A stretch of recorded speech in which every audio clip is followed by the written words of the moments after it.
This is Dave C. coming to you live out of Brownsburg, Indiana.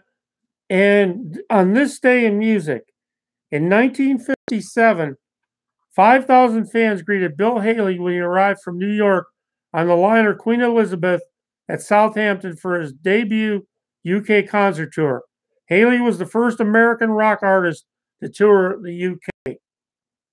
In 1962, the Beatles played two shows, one at the Cavern Club at lunchtime and one at the evening at the Kingsway Club in Southport. This was the first time Ringo Starr appeared live with the group after drummer Pete Best became ill. In 1967, the Beatles filmed part of the promo clip for Penny Lane around the Royal Theatre, Stratford, and walking up and down Angel Lane in London, together with the video for Strawberry Fields Forever. This was one of the first examples of later, which would become known as a music video. In 1971, Black Sabbath started recording what would be their third album, Master of Reality, at Island Studios in London, England. Released in July of this year, it is sometimes noted as the first stoner rock album. Guitarist Tony decided to tone down his guitar down to 3 semitones.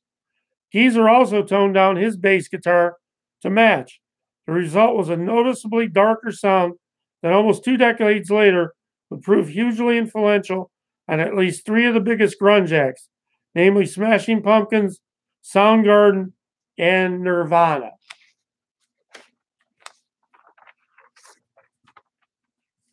In 1972, Paul Simon released his first new song without Art Garfunkel, Mother and Child Reunion, which peaked at number 4 in the U.S.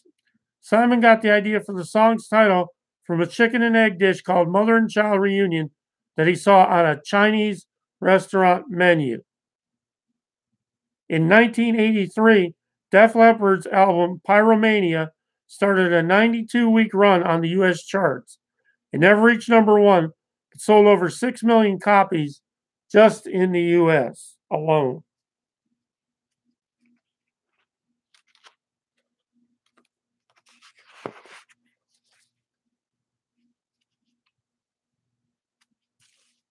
In 2016, a new species of black tarantula that lives near Folsom Prison, California, was named after Johnny Cash.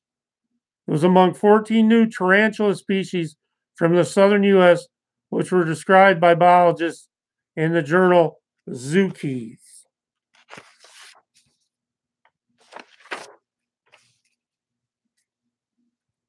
And we are going to be back right soon as we feature the year 2002 today. So come right back and join us.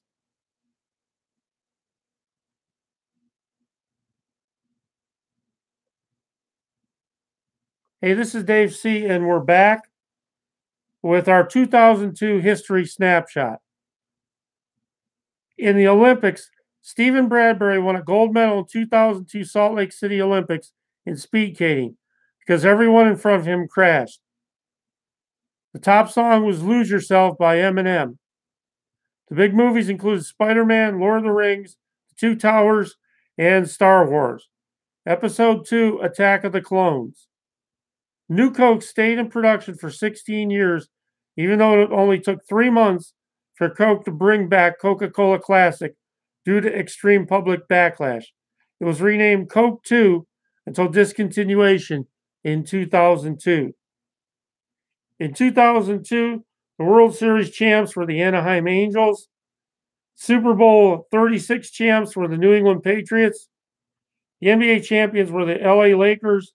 And the Stanley Cup champs were the Detroit Red Wings.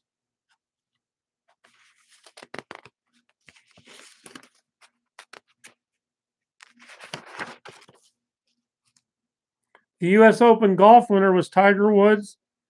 The football champions of the NCAA were Ohio State. And the Kentucky Derby winner was War Emblem. Ladies, your heartthrobs back in 2002 were Brad Pitt, Tim McGraw, Russell Crowe, George Clooney, Ashton Kutcher, and Justin Timberlake. And the quote, "What happens here stays here," was begun. A la Las Vegas. Michael Jackson dangled Prince Michael II off a balcony from a Berlin hotel room.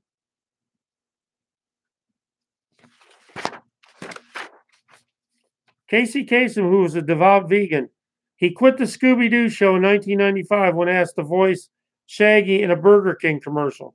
Returning in 2002 after negotiation to have Shaggy become a vegetarian.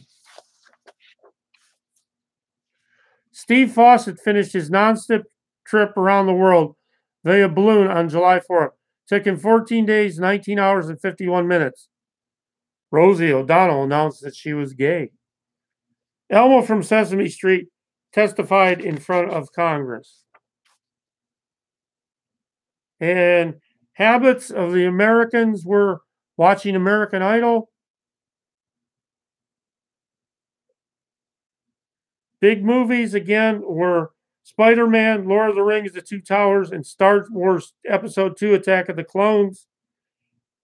Most popular shows on TV were CSI, Friends, Joe Millionaire, ER, American Idol, Survivor, Everybody Loves Raymond, Law and Order, Monday Night Football, and CSI Miami.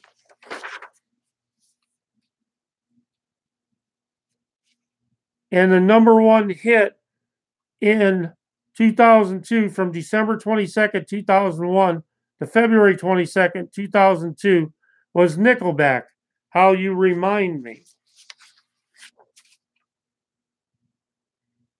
And we are coming right back, so stick with us. We got our last segment of the day coming up, so we'll be right back.